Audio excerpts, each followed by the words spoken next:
Welcome friends. West Bengal health recruitment বোর্ডের আন্ডারে প্রায় 200টি ভ্যাকেন্সির একটি খবর পাবলিশড হয়েছে আজকে 12ই অক্টোবর 2018। এবং এখানে যেটা বলা হচ্ছে, দেখুন যে পোস্টগুলো আছে আমি বলছি আপনাদের সাথে। প্রথমটা হচ্ছে dental surgeon cum clinical tutor, demonstrator, senior Ayurvedic medical officer.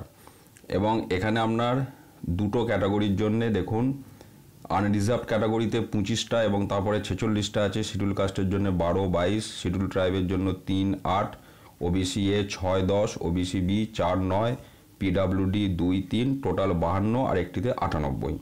এবং প্রথম ক্যাটাগরিটি অনলাইন আবেদন আপনার 26শে অক্টোবর থেকে শুরু হবে, 5ই নভেম্বর পর্যন্ত লাস্ট ডেট। পরেরটিও 26শে অক্টোবর থেকে 5ই নভেম্বর। এরপরে যেটা আসছে আপনার inspector of drugs ISM drugs control.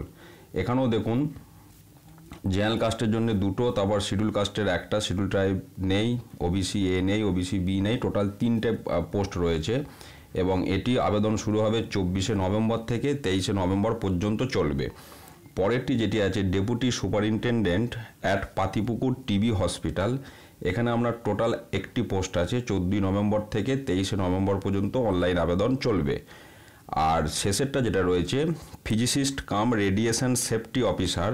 এখানে টোটাল কিন্তু আপনার 39টি ভ্যাকেন্সি আছে এবং 26শে নভেম্বর থেকে এটা অনলাইন আবেদন শুরু হবে, চলবে আপনার 5ই ডিসেম্বর পর্যন্ত। এবং শেষে যেটা বলছে দেখুন, অনলি অনলাইন রেজিস্ট্রেশন ও application will be allowed on the website as per schedule dated above. অর্থাৎ ওপরে যে ডেট বলা হয়েছে সেই ডেটে শুধুমাত্র অনলাইনেই রেজিস্ট্রেশন করা যাবে, অফলাইনে কোনো কাজ হবে না। এবং ডিটেলস তথ্য দেখুন, details of eligibility criteria, scale of pay, other conditions, advertisement and application form বিভিন্ন will be available in the West Bengal health recruitment board website. ওয়েবসাইটটা কি? www.wbhrb.in।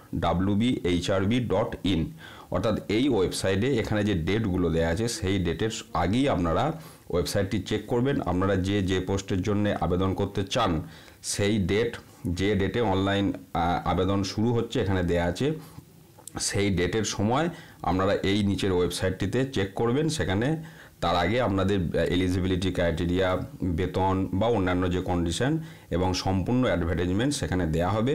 তো আপনারা যারা এই ক্যাটাগরিগুলোতে আবেদন করার যোগ্য, আপনারা অবশ্যই ডেটগুলো খেয়াল রাখবেন এবং সেই ডেটে আপনারা আবেদন করুন। এবং যে সমস্ত তথ্যগুলো প্রয়োজন সেই সমস্ত তথ্য দিয়ে যেভাবে আবেদন করতে হয়, এবং যদি অসুবিধা হয় বলবেন, আমি সেই সময় ওয়েবসাইট থেকে আবেদন করার পদ্ধতিও আপনাদের সাথে শেয়ার করব। ধন্যবাদ।